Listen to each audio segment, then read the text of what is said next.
Bismillahirrahmanirrahim. Assalamualaikum warahmatullahi wabarakatuh. Waalaikumsalam.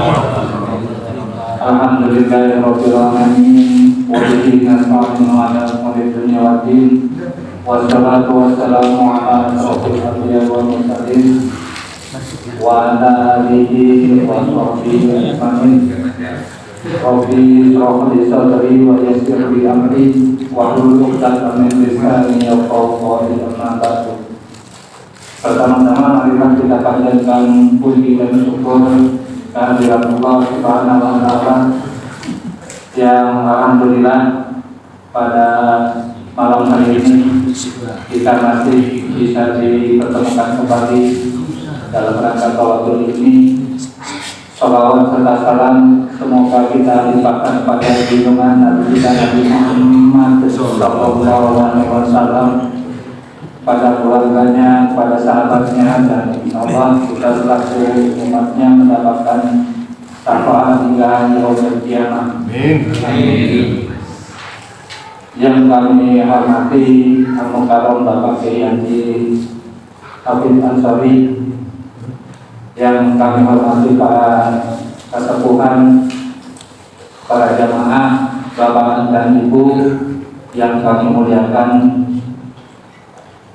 Marilah kita buka acara pengajian pada malam hari ini dengan membacakan basmalah bersama-sama. Bismillahirrahmanirrahim. Selanjutnya kami serahkan pada Bapak Kiai untuk memberikan materinya. Terima kasih.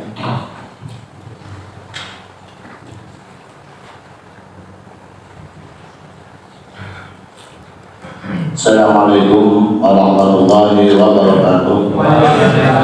Alhamdulillah wassalatu wassalamu ala Rasulillah wa ala alihi wa sahbihi wa man wala.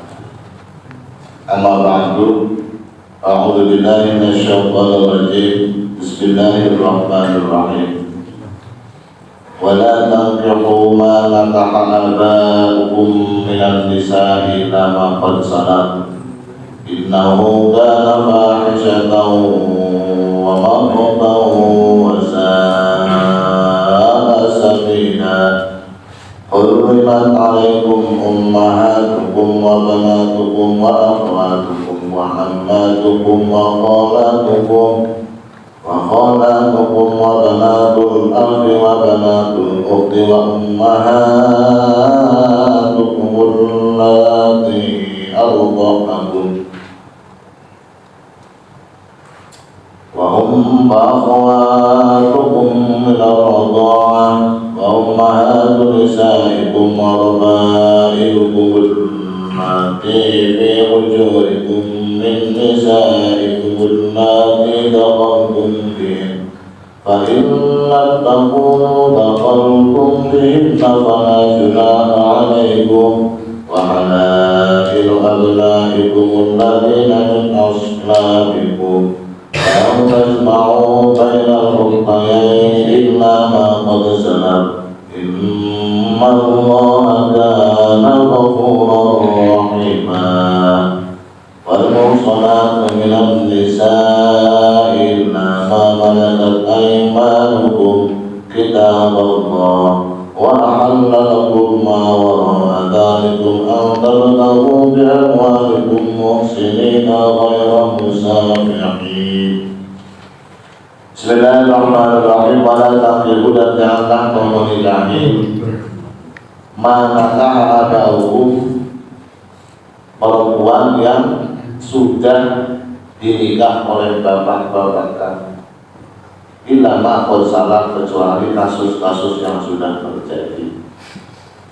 Innahu kana fahishatan, sesungguhnya menikahi perempuan yang dinikah oleh bapak, menikahi perempuan yang sudah dinikah oleh bapak, menikahi istrinya bapak, itu perbuatan yang sangat buruk, fahisyah, wamakta, dan sangat dimurka oleh Allah, wasa'a sabila, dan seburuk-buruknya jalan.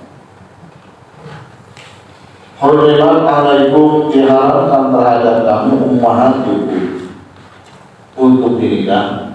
Hurrimat diharamkan terhadap kamu tidak boleh menikah, diharamkan, yaitu ummahatukum beberapa ibu-ibu kamu, wa banatukum dan anak-anak perempuan, wa akhwatukum dan saudara-saudara perempuan, wa ammatukum dan saudara perempuannya bapak, wa kholatukum dan saudara perempuannya ibu, wa banatul akhi dan anak-anaknya saudara, wa banul ukhti dan anak-anak perempuannya saudara perempuan, wa ummahatukum allati arda'nakum dan ibu-ibu yang sudah menyusui kamu, wa akhwatukum dan saudara-saudara minal radha'ati dari jalur persusuan, wa ummahatu nisaikum dan ibu-ibunya istri kamu, wa rabaikum allati fi hujurikum dan anak-anaknya istri kamu yang ada di dalam tanggung jawabmu, min nisaikum allati dakhaltum bihinna dari istri yang sudah kamu mendukhul terhadapnya.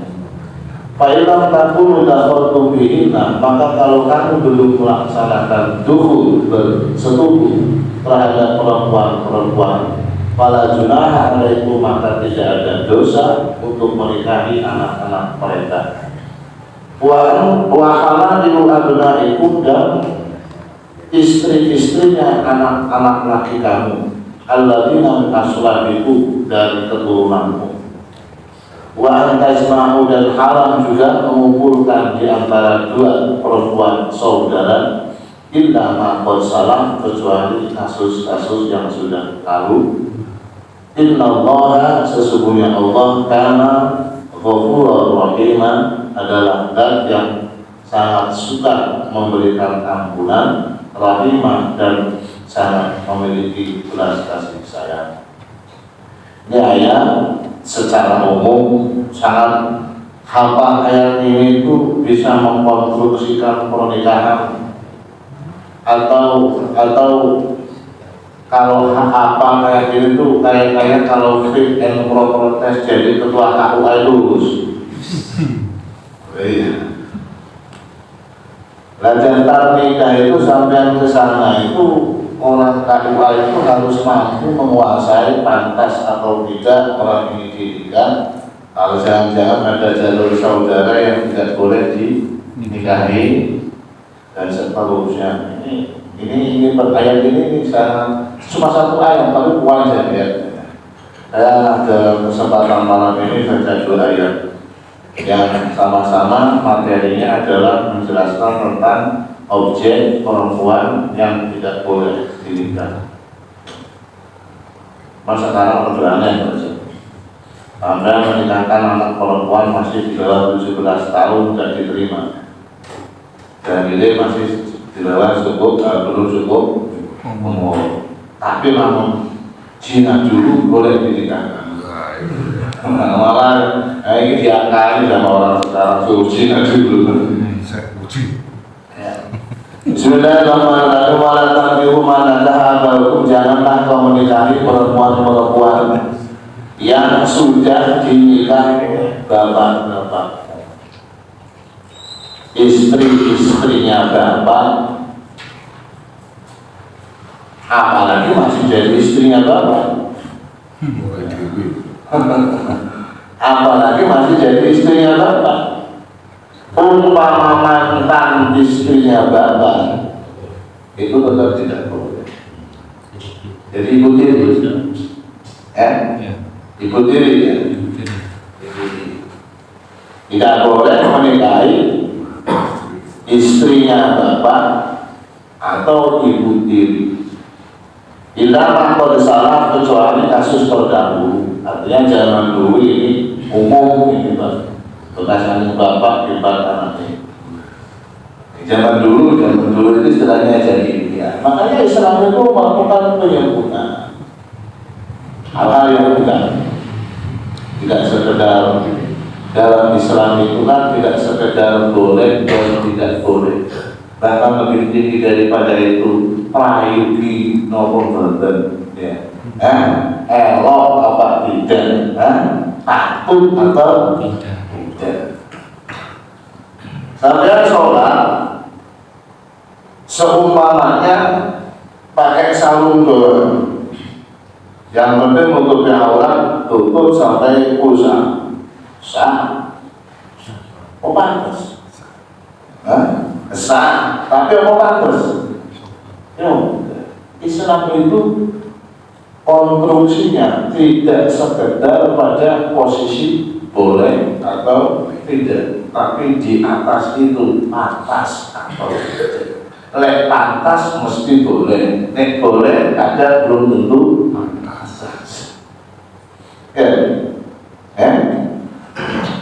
Itulah akhlak. Akhlak itu di atas normatif. Sampai makan yang penting halal, ya, makanannya makanan halal, selesai. Apalagi thayyib itu yang tidak bermasalah, yang halal, yang thayyib. Ada yang halal tapi tidak thayyib, halal tapi tidak bagus. Sampai kolesterol makan gula itu ya halal, tapi orang ya. Sampai darah tinggi memban durian itu halal, tapi buat sampean yang lagi darah tinggi kolesterol makan durian itu orang thayyib. Walaupun yang halal yang bagus, yang halal yang cocok dengan kondisi tubuh kita. Dan tubuh manusia itu beda-beda, ada yang sehat tanpa penyakit, ada yang penyakit, ada yang penyakitnya beda-beda. Asupan makanan itu sesuai dengan kondisi tubuh, itu namanya thayyib. Ya. Jadi makanya yang halal yang thayyib. Makanan yang halal yang thayyib itu normatif. Tetapi sampai makan sambil melaku malam goreng, ya, itu orang rokok mana wis tua. Gak pantas itu namanya tidak berakhlak. Padahal Nabi Shallallahu Alaihi Wasallam innama bu'istu liutammima makariman. Rasulullah itu diutus oleh Allah Subhanahu Wa Taala untuk memperbaiki pola hidup yang baik, akhlak. Maka para bapak yang dimuliakan Allah Subhanahu Wa Taala, kecuali kasus terdahulu, orang-orang dulu itu zaman jahiliyah, bapaknya wis ora cocok taruh lagi ini dipegang, dikawin kalau anaknya, dipek sama anaknya, taruh-taruhan. Jadi masak itu nggak taruh-taruhan jahiliyah. Dulu kemarin kita bahas maqasidus syariah. Esensi agama itu 5. Salah satunya adalah merapikan masyarakat. Ya. Kayak negara merapikan kependudukan. Ya, negara merapikan sistem kependudukan. Yang rapi-rapi. Nah, nasab ini agama merapikan. Agama merapikan nasab manusia. Agar seseorang istilahnya jelas sumber asal usulnya, kenal kakek moyangnya. Makanya kadang-kadang sampai kenal kakek moyang keberapa, nyampe tempat kenal, Pak. Sampean, bapak sampean, kakek, buyut, kenapa namanya?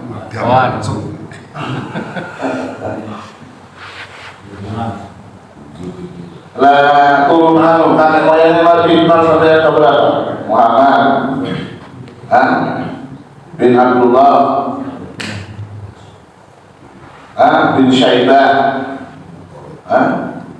atau Muhammad bin Abdullah bin Abdul Muttalib karena Syaibah baik alami Syaibah ya bulan apa saja Nabi Abu Lahab itu namanya Abdul Uzza. Dinamakan Abdul Lahab itu karena gagah. Jadi orang gagah yang berdua Abu Lahab. Dia namanya Abu Lahab itu orang gagah. Jadi lahab itu artinya api yang muat-muat. Lahab itu api yang. Jadi gagahnya wajah Abdul Uzza itu luar biasa, memekik, menarik, menarik sama orang yang melihat. Gagah orang Abdul Lahab. Namanya Abdul Uzza, dipanggilnya Abdul Lahab. Abdul Lahab. Itu satu-satunya paman Nabi sing ora iman. Abdul Lahab bin Abdul Muttalib, Abdullah bin Abdul Muttalib, Hamzah bin Abdul Muttalib, Abbas bin Abdul Muttalib. Oleh Abu Jahal sedulurane karo Abu Thalib. Ya. Abu Jahal karo Abu Thalib. Abu Thalib karo Abdul Muttalib iku ya sakupon. Paham gak? Lah sampai nanti tanya, katanya Abu Jahal itu ya pamannya. Ya, Abu Jahal itu katanya pamannya, ya kan? Ya, iya pamannya dari sepuponan dari Abdul Muttalib. Jadi jalur dari Abu Thalib. Abu Thalib itu ya pamannya Rasulullah. Sayyidina Ali itu ya hitungannya haji sepuponnya Nabi. Haji sepuponnya Nabi. Berayatan seduluran lawan Abu Jahal. Abu Jahal namanya siapa?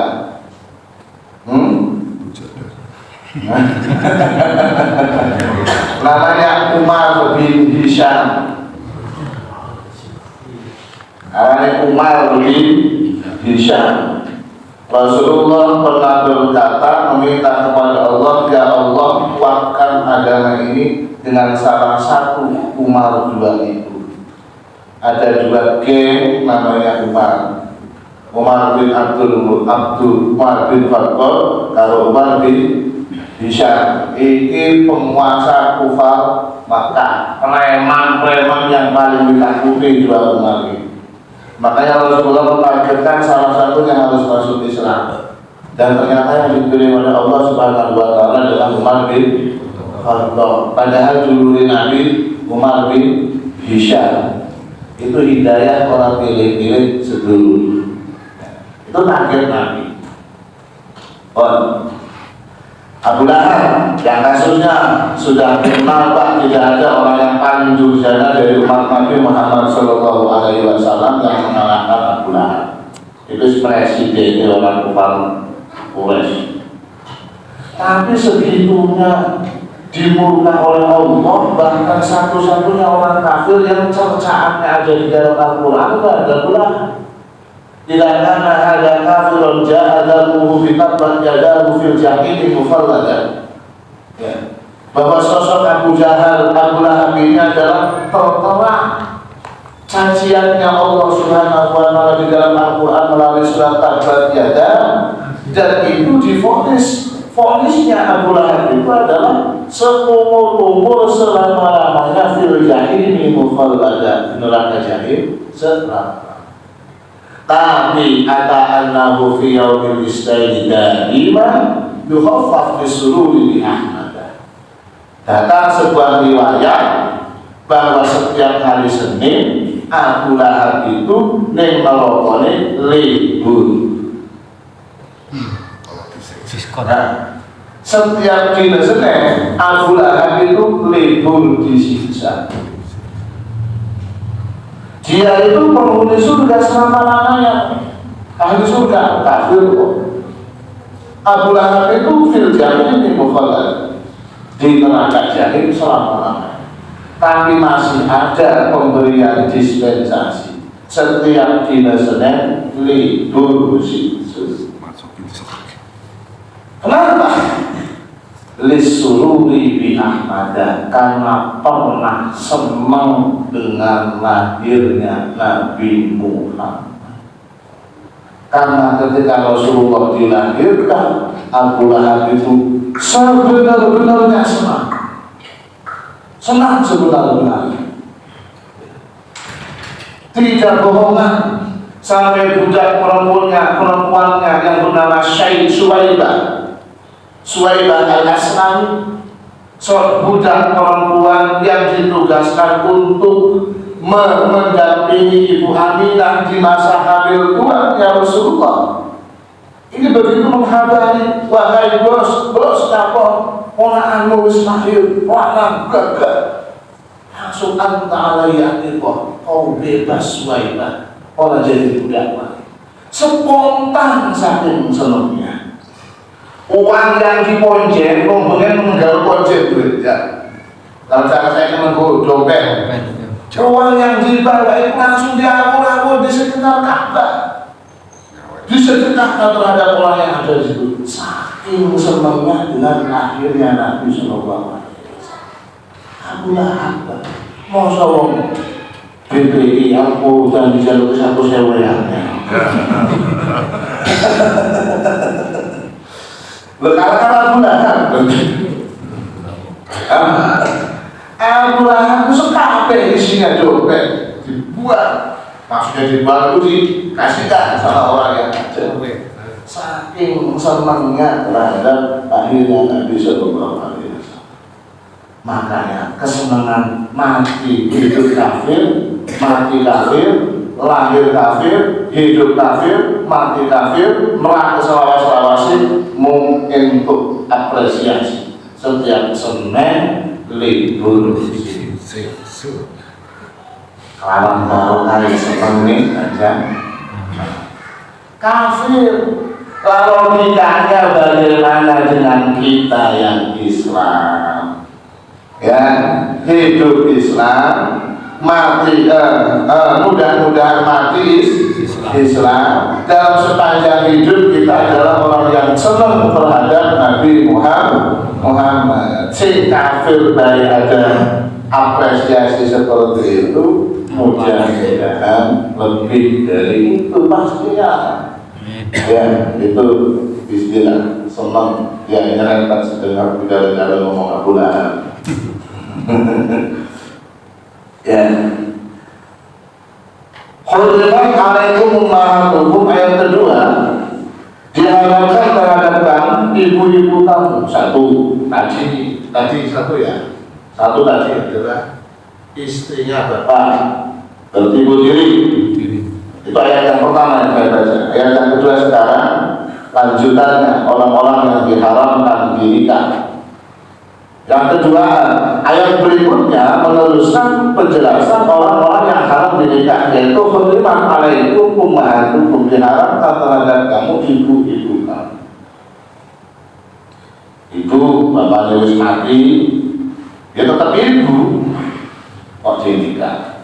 Ordenan, karena sang kuliah. Ya, sang kuliah. Iya Pak. Sang kuliah.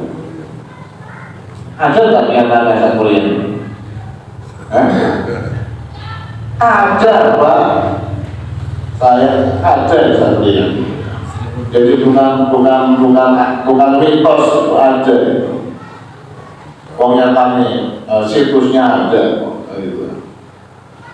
Bukti itu bukti, namanya syawahid. Nah, kalau sampai berusaha Nabi Nuh itu ada apa enggak? Sekalipun ada tulisannya, sakunya di buku sejarah ada. Makanya Allah menciptakan bukti-bukti dan model Nabi Nuh ada.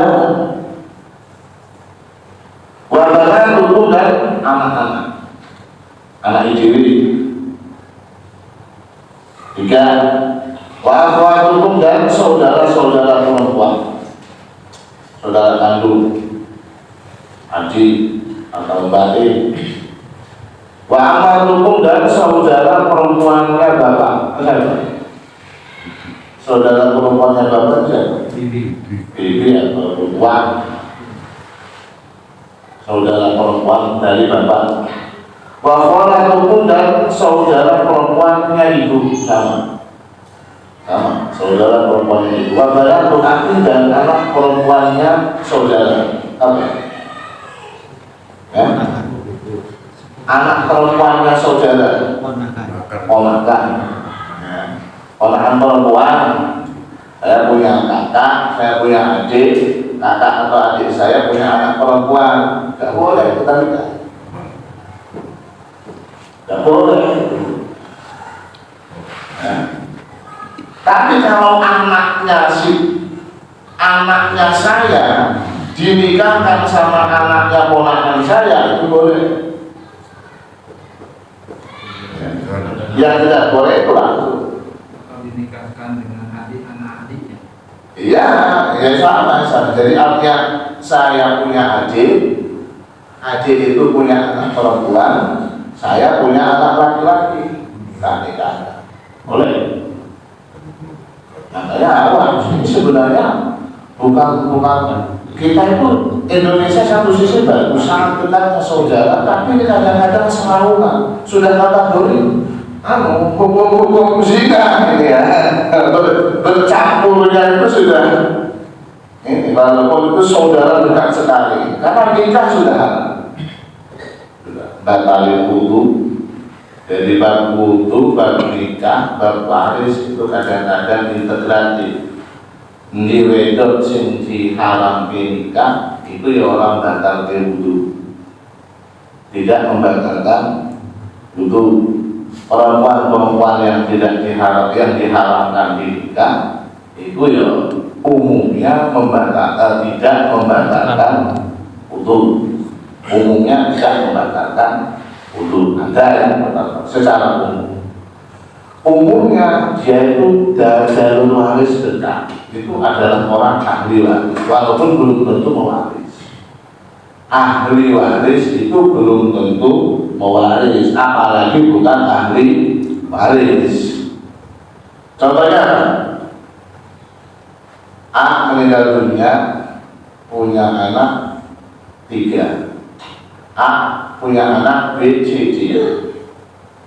D ini mati dulu sebelum A mati. Nyambung. A punya anak B, C, D. D punya anak, punya anak ya. Si D ini mati sebelum A mati. Berarti A punya cucu yang ditinggal mati bapaknya yang bernama D, ya. Lah kemudian berarti A ini meninggalkan anak 2, meninggalkan cucu dari si D. Si cucu itu ahli waris, tapi orang waris, tapi kalah kasta sama anak, kan? Kalah kasta sama anak. Jadi ahli warisnya B dan C. Anaknya D kalah kasta, terhalang dengan B dan C. Tidak tentu ahli waris ya mewaris. Dalam konteks struktur dia ahli waris, tapi belum tentu mewaris. Waris itu adalah kasta terdekat. Kasta terdekat. Nah, cucu yang kayak gitu itu tidak mewaris, kecuali A mati dulu, B, C, D, A mati, warisannya belum dibagi, ya, di dalam D mati, barang warisannya dapat area, ya. Nah, si D tadi tetap ahli waris, ya. Si cucu, ya, cucu tetap. Nah, dalam bahasa waris dalam hukum formal, hukum apa namanya perdata, ini namanya waris pengganti, ahli waris pengganti. Karena hakikatnya si D sebagai ahli waris, karena yang mati duluan adalah pemilik harta, yaitu adalah A. Yes. Wa banatul ukhti, dan anak-anak perempuan dari saudara perempuan, sama ponakan. Wa banatul ukhti, anak-anak perempuan dari saudara perempuan. Pokoknya ponakan nggak boleh dinikah. Ponakan. Wa ummahatukum allati arda'nakum, dan para ibu yang telah menyusui kamu. Ibu-ibu yang menyusui kita. Zaman dulu itu banyak Pak, orang yang dipersusukan terhadap orang lain, ya, karena kadang-kadang seorang ya kesehatan zaman sekarang macam-macam. Makanya Rasulullah SAW itu termasuk yang menyusuinya adalah Suwaibah al-Aslam itu, Halimatus Sa'diyah, ya, itu termasuk yang menyusui Nabi Shallallahu Alaihi Wasallam. Dalam fikih, seseorang menjadi ibu hukum, secara hukum menjadi ibu apabila sudah menyusui cabang bayi, bayinya di bawah 2 tahun, bayi harus kuat loh. Bayinya masih di bawah 2 tahun. Bayi masih di bawah 2 tahun disusui, maka ibu yang menyusui itu hukumnya hukum ibu. Apabila menyusui itu, ya maaf ini bahasa masa kotornya ataupun gak sopannya,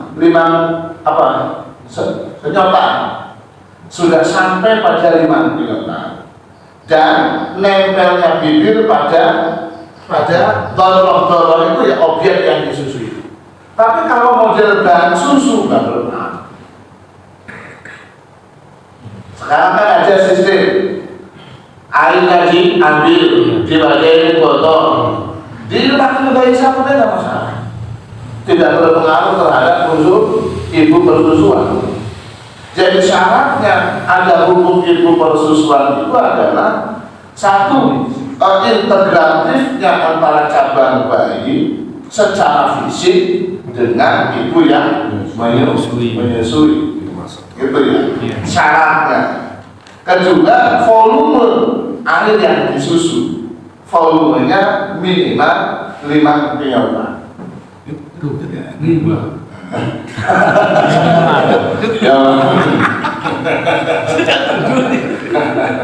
Volumenya segitu. Tapi kalau tidak integratif, kayak model dinamika sekarang, kayak model kadang-kadang orang sekarang itu menyusui anak sendiri saja, kan memang diambil dulu, ya, diambil dulu. Nah, orang itu kenapa Pak? Karena berbeda. Yang membuat semacam si cabang bayi itu memiliki semacam aliran terhadap seseorang yang menyusuinya itu bukan sekedar air susu doang, tetapi sentuhan kontak fisik. Kontak fisik itu luar biasa. Makanya sampai beri anak sering ngomong kok pembantu lebih dekat sama pembantu daripada istri. Karena kontak fisiknya lebih sering sama itu. Jadi kontak fisik lebih, tetapi linknya adalah air ASI. Linknya adalah air ASI. Tetapi yang memberikan sebuah pengaruh juga adalah kontak fisik. Jadi dua hal itu menjadi syarat tentang unsur rodho'ah ataupun persusuan. Zaman dulu kan ada orang kuli menyusukan berada. Di zaman gambaran silam Nabawian, siapa yang anaknya mau saya susui. Ada orang yang cari pakan menyusui. Kemudian wa akhwatukum minal rodho'ah, saudara-saudara perempuan dari persusuan. Anaknya orang yang menyusui itu haram. Ini masalah.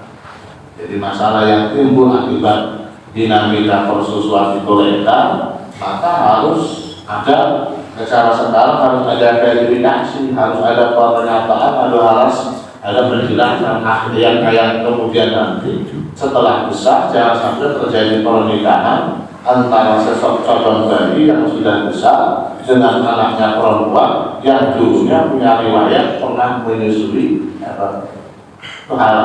itu saudara hanya tidak mewaris doang, hanya tidak mewaris. Izin Pak Ustaz. Saya menanyakan tentang waris. Ahli waris belum tentu menerima waris. Yang dimaksud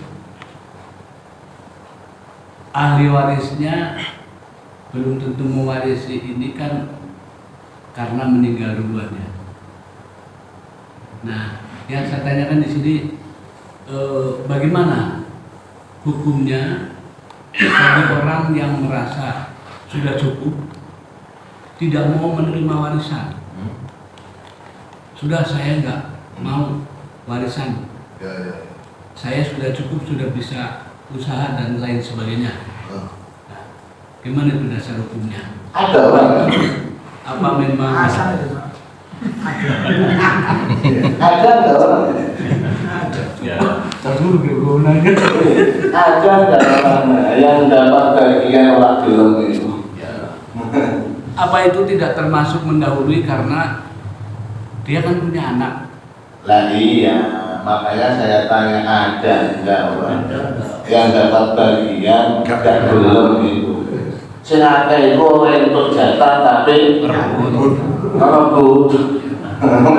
Lek orang dapat bagian gak gelem itu urusannya gampang. Ya wis lek orang gelem opo.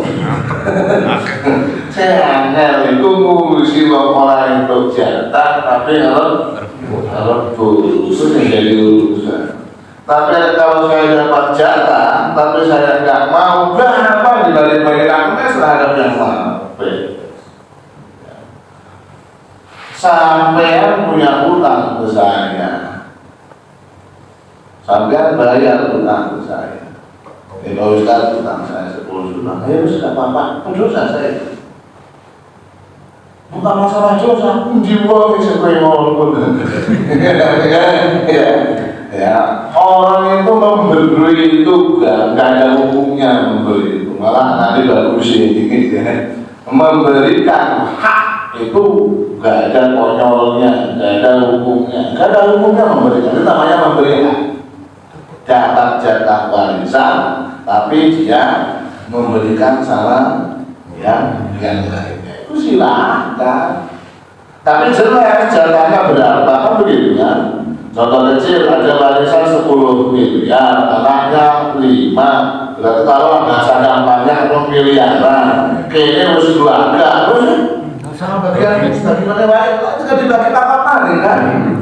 Gitu. Tapi terjadinya begini Pak Ustaz. Dengan tidak mau, mudahnya kita kasihkan.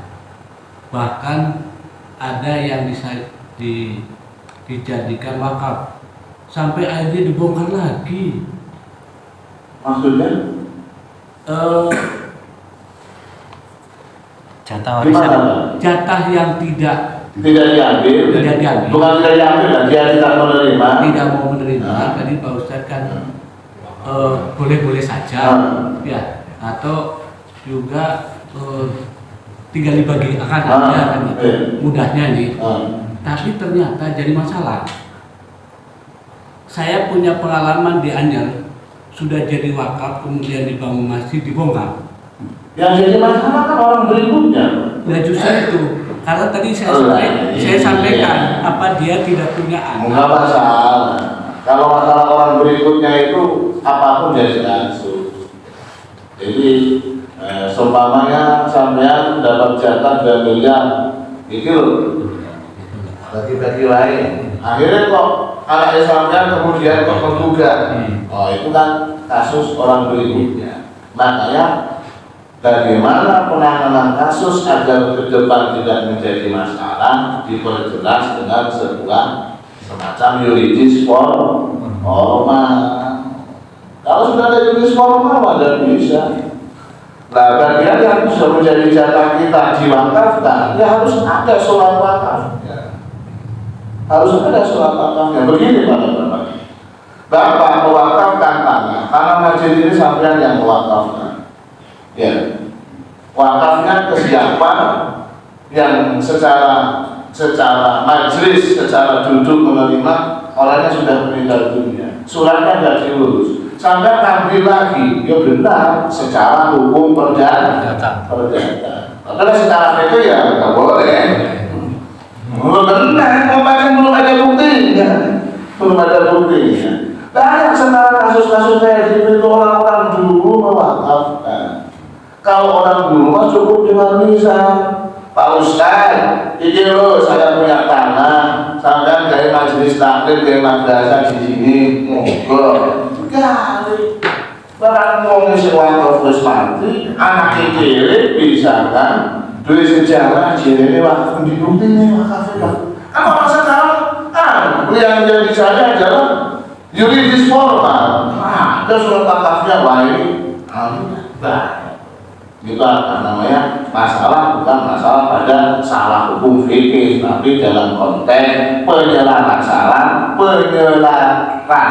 dalam kekinian. Ya. Sekarang itu perlu penjagaan dalam yuridis formal untuk menjaga niat ibadah orang terdahulu tidak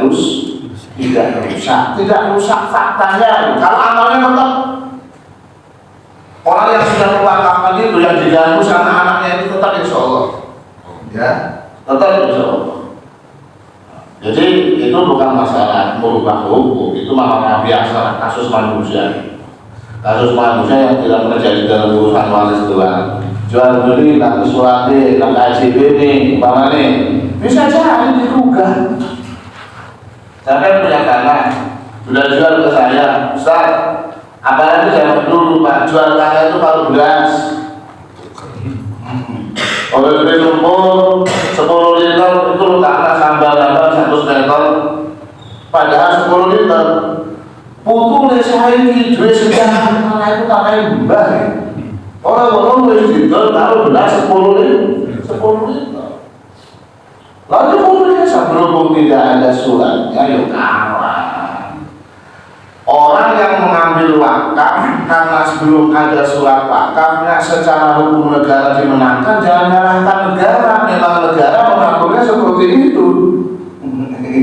Jangan negara dengan memenangkan terhadap orang yang memiliki bukti otentik, bukti otentik yang tertulis, yang tercipta melalui badan penanganan negara dalam hal ini BPN dan seterusnya. Ya kalau orang nggak punya bukti itu dikalahkan, walaupun secara hukum yang menang, ya negara berbicara dalam fakta otentik. Kayak gitu kan. Jadi, silakan. Mohon izin Pak Ustaz. Assalamualaikum warahmatullahi wabarakatuh. Kalau untuk kasus hutang piutang seperti yang pernah terjadi dengan almarhum Bapak begitu ya. Setahun setelah Bapak meninggal, tiba-tiba ada pihak yang datang ke rumah itu menanyakan soal hutang. Iya. Lalu saya bertanya, kira-kira adakah bukti otentiknya begitu kan? Dan beliau menjawab tidak ada. Lalu saya juga bingung untuk menyelesaikan masalahnya gitu. Kira-kira menurut Pak Ustadz gimana? Boleh. Nah, mau menggunakan yuridis formal. Tapi kalau orang yang sayang sama orang tua, ya, kemudian kita juga, kalau kita punya penilaian juga terhadap orang, aura orang itu menceritakan dirinya. Aura, kalau sampean itu orang baik, akan mampu mendeteksi orang itu bicara itu jujur ataupun penipu.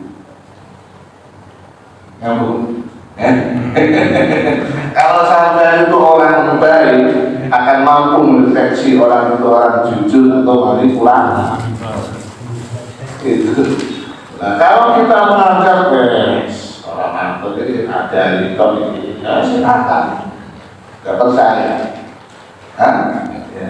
Kalau tapi sampean kayaknya tenang. Ya, walaupun tidak ada bukti otentik. Tapi kalau misalnya formal, boleh kita menolak, saya tak mampu ya. Kalau tidak ada bukti itu hukum formal, ya. Hukum formal seperti itu. Tapi kalau kita berpikir lebih panjang lagi, kasihan si dampak harus umpama uang nipu ya sedekah. Kan gitu kan? Umpama itu sedekah. Tapi kita ingin masalah fikih. Fikih itu bahasa hukum normal atau normatif. Bagaimana orang menagih hutang tidak ada bukti, boleh kita menolak. Boleh kita menolak. Ya. Atas hutang orang lain, atas hutang orang lain. Tapi kalau hutang diri sendiri jalur bukti berarti jadinya ngapusi. Sampai berhutang ditagih jalur bukti, lo bisa sendiri hutang. Ini nagih hutang orang lain dalam hal ini kata, kalau kita butuh bukti itu boleh, itu boleh. Ya. Karena kalau tidak ada bukti kita menolak juga boleh. Karena normatifnya seperti itu dalam Al-Quran surat Al-Baqarah tentang masalah hutang dilengkapi dengan nek mengebiar uang harus ada catatan, harus ada saksi, bahkan harus ada agunan. Saya kira itu ya. Oke. Jadi kalau saya simpulkan, saya itu orang-orang yang diharapkan satu adalah ibu tiri, kedua yaitu adalah ibu, ya. Ketiga adalah anak perempuan, saudara perempuan, bibi dari bapak, bibi dari ibu, anak ponakan dari saudara laki-laki, ponakan dari saudara perempuan, ibu yang menyusui, saudara persusuan, kemudian anak tiri, itu anak tiri, anaknya istri yang dinikahi. Kita menikahi seseorang perempuan, orang itu punya anak, tidak boleh anak istrinya. Wahana adalah itu dan mantu, istrinya anak, mantu. Dan yang terakhir adalah saudaranya istri, saudara perempuannya istri. Apabila diwayuk. Saudara perempuannya istri. Kalau ini ada catatan apabila di wahyu kita mengumpulkan dua sosok istri, dua-duanya adalah saudara. Habis menikahi mbaknya, isi kemaruf, abah nikahi adiknya. Ini tidak boleh kecuali terpisah itu dicerai, mbaknya menikahi adiknya boleh, atau meninggal mbaknya menikahi adiknya itu boleh. Tapi kalau diwayu tidak boleh. Itu secara keseluruhan orang-orang yang tidak boleh dinikah. Bukan lebih boleh itu. Al-Fatihah. Allah. Iya, alhamdulillah.